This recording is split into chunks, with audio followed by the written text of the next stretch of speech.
Hello everyone, today is August 18, 2024. I'm coming here with a bunch of dreams that I need to update you guys with.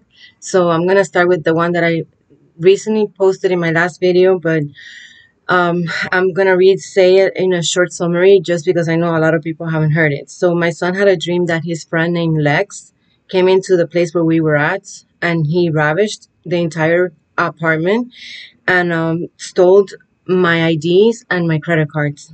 And in the dream, I was worried that he would take my IDs and my credit cards versus the cash that I had in my purse. And so when I went back in the dream, when I went back to check my purse, I saw that he never took the cash and he literally just disorganized the entire place but didn't take anything. The only thing he took was the ID and the credit cards. So we looked up what the name of Lex means, and it means the law. And in my humble opinion, I feel like the dream's interpretation is that when the digital ID is implemented, everybody who does not have the MOTB is going to have to not be able to buy and sell. And we're going to have to have an ID that has to do with that. And so that's coming soon, is what I feel like this dream is a warning about. My second dream, I had a dream, and forgive me if I look down, but I need to read the stuff that I wrote because if not, I forget details. So if I'm reading a lot, that's because I don't want to forget anything. I was pretty busy during these days, and I had everything accumulating on me, so I wrote it all down. So I had a dream that I was telling someone to read the book "He Came to Set the Captives Free" by Rebecca Brown, and I will leave that book in my link in the link of that book in my description box. And in the dream, I was explaining to them that book, the Lord gave it to me right after my liberation in 1998, and He saved my life because He taught me how to protect myself from those demons coming back inside. And it's a very, it's like a manual on how to keep yourself free from the evil spirits when they try to come back. Because every time you get liberated or delivered from demons, they do try to come back and a lot stronger. So you need to take care of your liberation. And as I was explaining this, the Lord,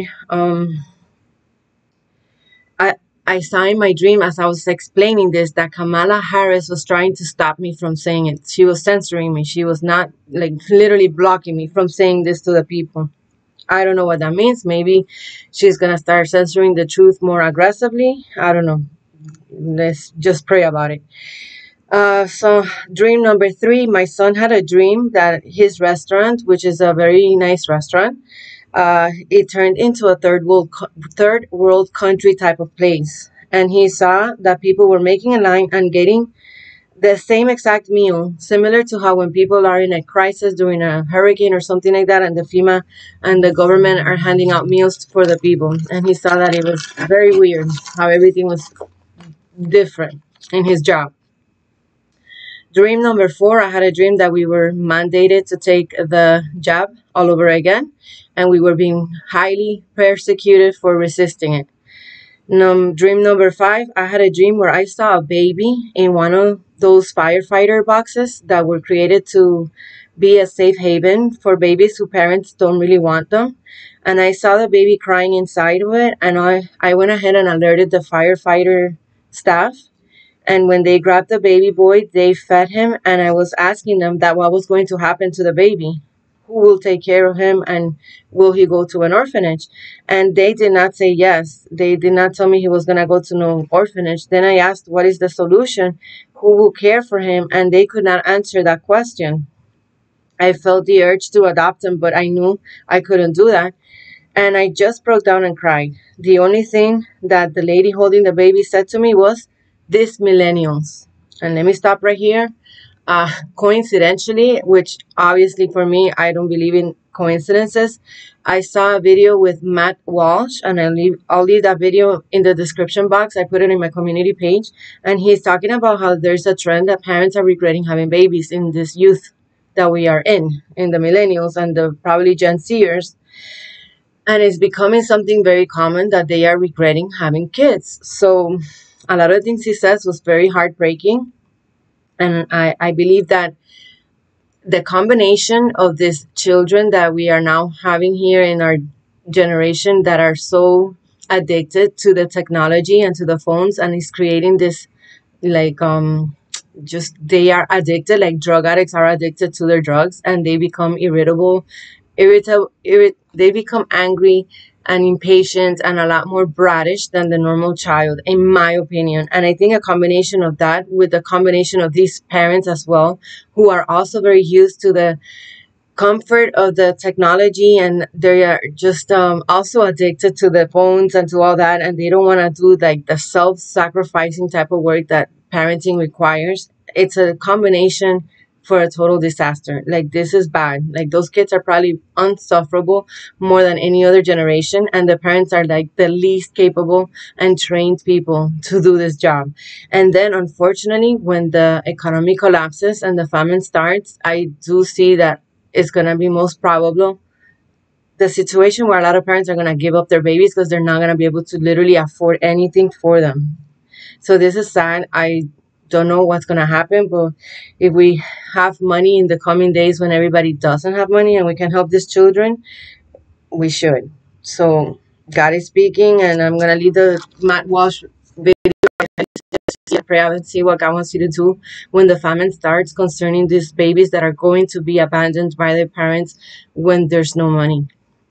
Okay, so God wants me to work in making a new channel for the people that speak Spanish, and He wants me to warn my friends and my family in the Spanish community concerning the mark of the beast.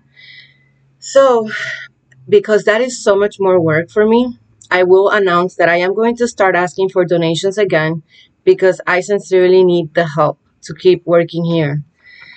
These videos do require a lot of my time, and not just when I speak in the camera, but before turning on the camera, I do spend endless of hours in prayers, getting prepared and writing the messages that God gives me to give. I also have to spend a lot of time interceding in prayer to block the counterattacks that come from the enemy against my husband, my son, and myself for posting these videos. And it's no joke. They're very hardcore sometimes, extremely painful as well. And he attacks my health. The enemy attacks my health, and he wants me to stop doing this. And the Lord showed me in a dream how definitely it's completely connected to me coming out here in YouTube, that he attacks my health, and it's a very hard and scary situation for me. So if you feel my channel has helped you and blessed you in any way and gotten you any closer to God, please pray and ask Him if He would like for you to help me out so that I can continue to work here.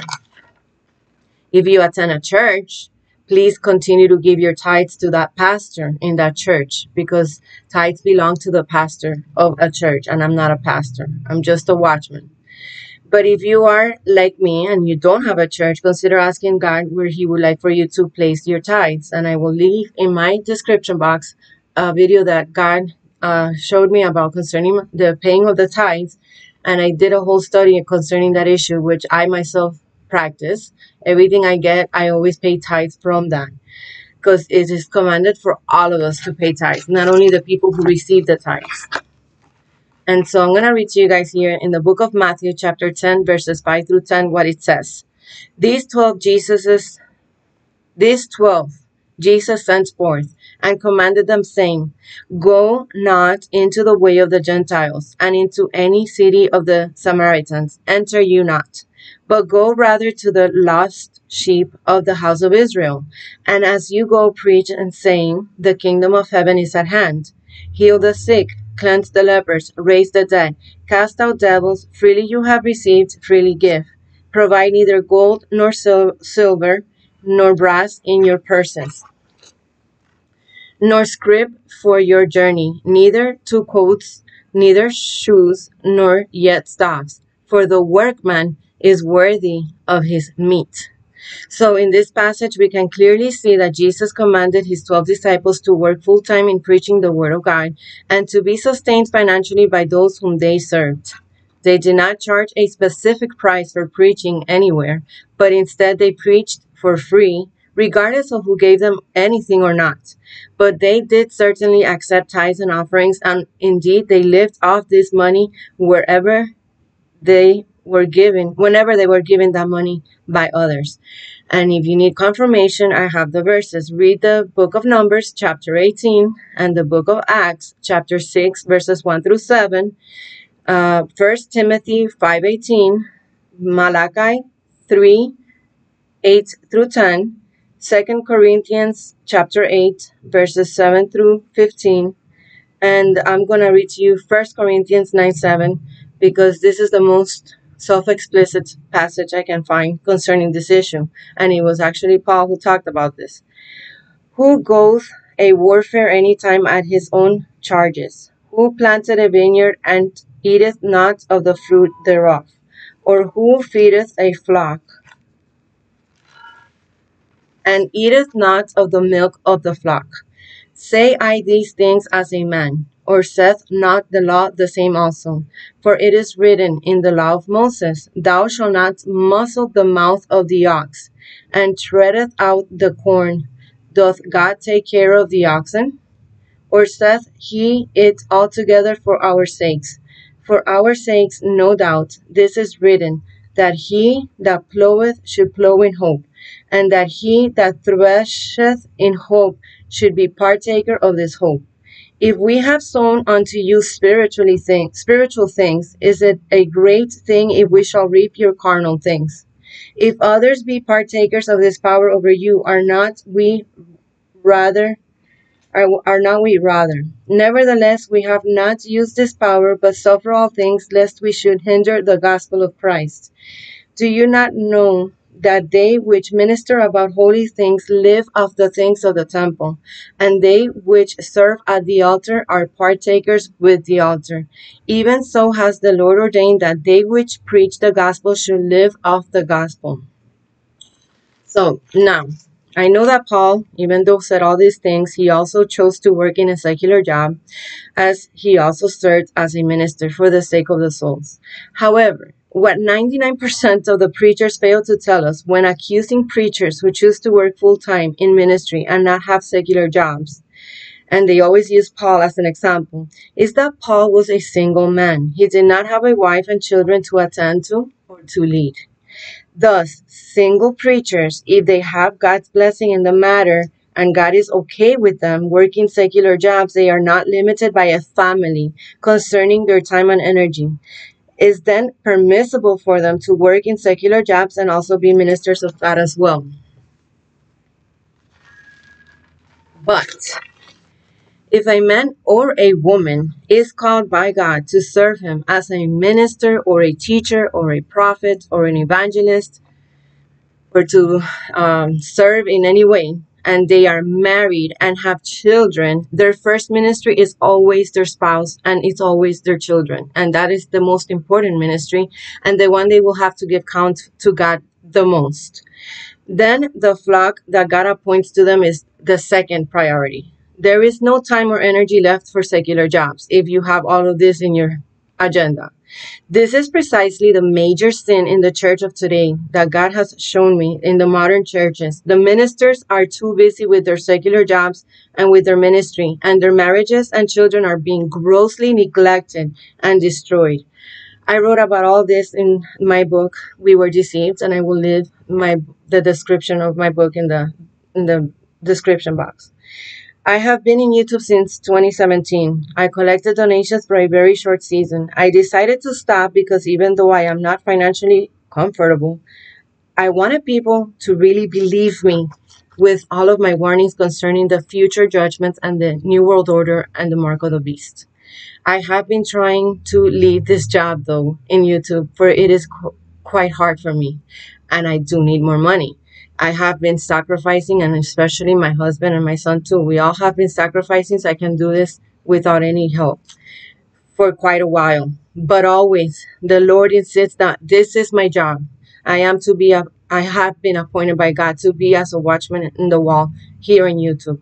He has forbidden me from getting a secular job because if I took a secular job and continued working on YouTube and Rumble, which is my other channel, I will not have time to do the labor that I do at my home, which is a lot, both in the natural as well as in the spirit, as well as all the labor that I do with my son and my husband. And even though my son is not a minor, God still has me discipling him as I have discipled many adult people in my lifetime before I was even with a child.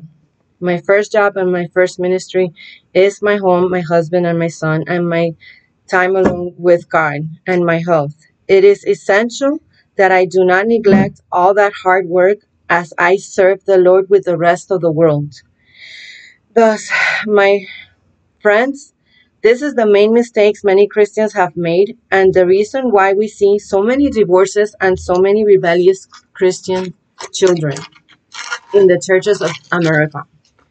If you feel offended by my asking for donations, then please, by all means, do not give me any money, but continue to be edified by my videos and don't unsubscribe. Don't let the enemy use this to take you away from the truth that God speaks through me.